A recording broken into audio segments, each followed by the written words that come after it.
ಜಾತಿ ಸಂಘಟನೆಗಳು ಆಗಲಿ, ಆದರೆ ಅವುಗಳು ನೀತಿಯನ್ನು ಮರೆಯಬಾರದು.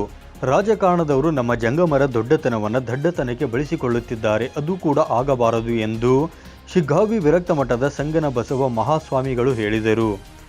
ಹಾವೇರಿ ಜಿಲ್ಲೆಯ ಶಿಗ್ಗಾವಿ ಪಟ್ಟಣದ ಸಂಗನ ಬಸವ ಮಂಗಳ ಭವನದಲ್ಲಿ ಶಿಗ್ಗಾವಿ ತಾಲೂಕಾ ಬೇಡ ಜಂಗಮ ಕ್ಷೇಮಾಭಿವೃದ್ಧಿ ಸಂಘದ ನೂತನ ಪದಾಧಿಕಾರಿಗಳ ಪದಗ್ರಹಣ ಕಾರ್ಯಕ್ರಮದಲ್ಲಿ ಸಾನ್ನಿಧ್ಯ ವಹಿಸಿ ಆಶೀರ್ವಚನ ನೀಡಿ ಮಾತನಾಡಿದ ಅವರು, ನಮ್ಮಲ್ಲಿ ಸಂಘಟನೆಯ ಕೊರತೆ ಇದೆ, ಎಲ್ಲ ಸಮಾಜಗಳ ಉದ್ಧಾರವನ್ನು ನಮ್ಮ ಜಂಗಮ ಸಮುದಾಯ ಬಯಸುತ್ತದೆ ಎಂದರು. ಇನ್ನು ಹಿರೇಮಣಕಟ್ಟಿ ಮುರುಗೇಂದ್ರ ಮಠದ ವಿಶ್ವರಾಧ್ಯ ಶಿವಾಚಾರ್ಯರು ಆಶೀರ್ವಚನ ನೀಡಿ ಮಾತನಾಡಿ, ಇಂದು ಜಂಗಮರಲ್ಲಿ ಇಚ್ಛಾಶಕ್ತಿ ಕಡಿಮೆಯಾಗಿದೆ, ಪಂಚಾಚಾರ್ಯರ ಗುಣಗಳನ್ನು ಪಾಲಿಸುವಂತಹ ಜಂಗಮರಾಗಬೇಕು. ಕೇವಲ ಸಂಘಟನೆಯ ಜೊತೆಗೆ ಸೌಲಭ್ಯಗಳನ್ನು ಪಡೆದು ಕೊಡಿಸುವಂತಹ ಸಂಘಟನೆಯಾಗಲಿ ಎಂದು ಹಾರೈಸಿದರು.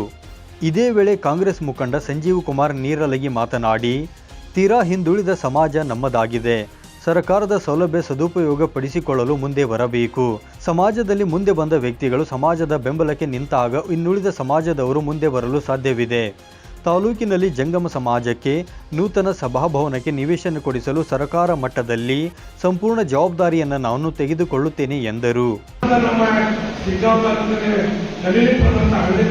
ವಿದ್ಯಾರ್ಥಿಗಳಿಗೆ ಇರ್ಲಿಕ್ಕೆ ಅನುಕೂಲ ಆಗುತ್ತೆ ಅನ್ನೋ ಉದ್ದೇಶದಿಂದ ಒಂದು ಜಾಗೆಯನ್ನು ತಗೋಬೇಕು ಅಂತ ಹಿಂದೆ ಒತ್ತಾಯ ಮಾಡಿದ್ದೆ. ಆದ್ರೆ ಕಾರಣಾಂತರದಿಂದ ನಾನು ಕೇಳಿದಾಗ ಏನಾದ್ರು ಗೊತ್ತಿಲ್ಲ. ಆದ್ರೆ ದಯವಿಟ್ಟು ಒಂದು ಮಾತು ಹೇಳ್ತೀನಿ, ಇವತ್ತು ಸರ್ಕಾರ ನಮ್ಮ ಮೇಲೆ ನಾನೊಬ್ಬ ಜಿಲ್ಲಾ ಕಾಂಗ್ರೆಸ್ ಅಧ್ಯಕ್ಷರಾಗಿ ಹೇಳ್ತಾ ಇದ್ದೀನಿ, ನನ್ನ ಜವಾಬ್ದಾರಿ ಅದು. ಸರ್ಕಾರದ ಮಟ್ಟದಲ್ಲಿ ಅದರ ಸ್ಯಾಂಕ್ಷನ್ ಮಾಡಿಸಿಕೊಡೋ ಜವಾಬ್ದಾರಿ ನಾನು ಜವಾಬ್ದಾರಿ ಸಂಪೂರ್ಣವಾಗಿ ತಗೊಂತೇನೆ. ಇಲ್ಲಿಯೇ ಪುರಸಭೆ ಯಾವುದೇ ಪಕ್ಷ ಇಲ್ಲಿಂದ ಒಂದು ಜಾಗೆಯನ್ನು ಗುರುತಿಸಿದೆ ನಮ್ಮ ನೂತನ ಪದಾಧಿಕಾರಿಗಳು ಖಂಡಿತವಾಗಿಯೂ ಆ ಜಾಗೆಯನ್ನ ಸಮಾಜಕ್ಕೆ ಕೊಡಿಸುವಂತ ಕೆಲಸವನ್ನ ಖಂಡಿತವಾಗಿ ಮಾಡ್ತಾರೆ. ಕಾರ್ಯಕ್ರಮದಲ್ಲಿ ಬಂಕಾಪುರ ಅರಳೆಲೆ ಹಿರೇಮಠದ ರೇವಣಸಿದ್ದೇಶ್ವರ ಶಿವಾಚಾರ್ಯರು, ಗಂಜಿಗಟ್ಟಿ ಮಠದ ವೈಜನಾಥ ಶಿವಲಿಂಗೇಶ್ವರ ಶಿವಾಚಾರ್ಯರು, ಹೋತನಹಳ್ಳಿ ಶಂಭುಲಿಂಗ ಶಿವಾಚಾರ್ಯರು ದಿವ್ಯ ಸಾನ್ನಿಧ್ಯ ವಹಿಸಿ ಆಶೀರ್ವಚನ ನೀಡಿದರು.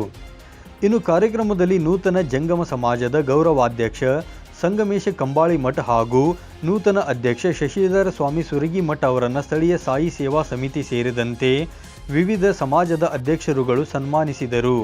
ನಂತರ ಪದಗ್ರಹಣ ಕಾರ್ಯಕ್ರಮ ಜರುಗಿತು. Suresh Aligar, 9 live news, Shiggavi.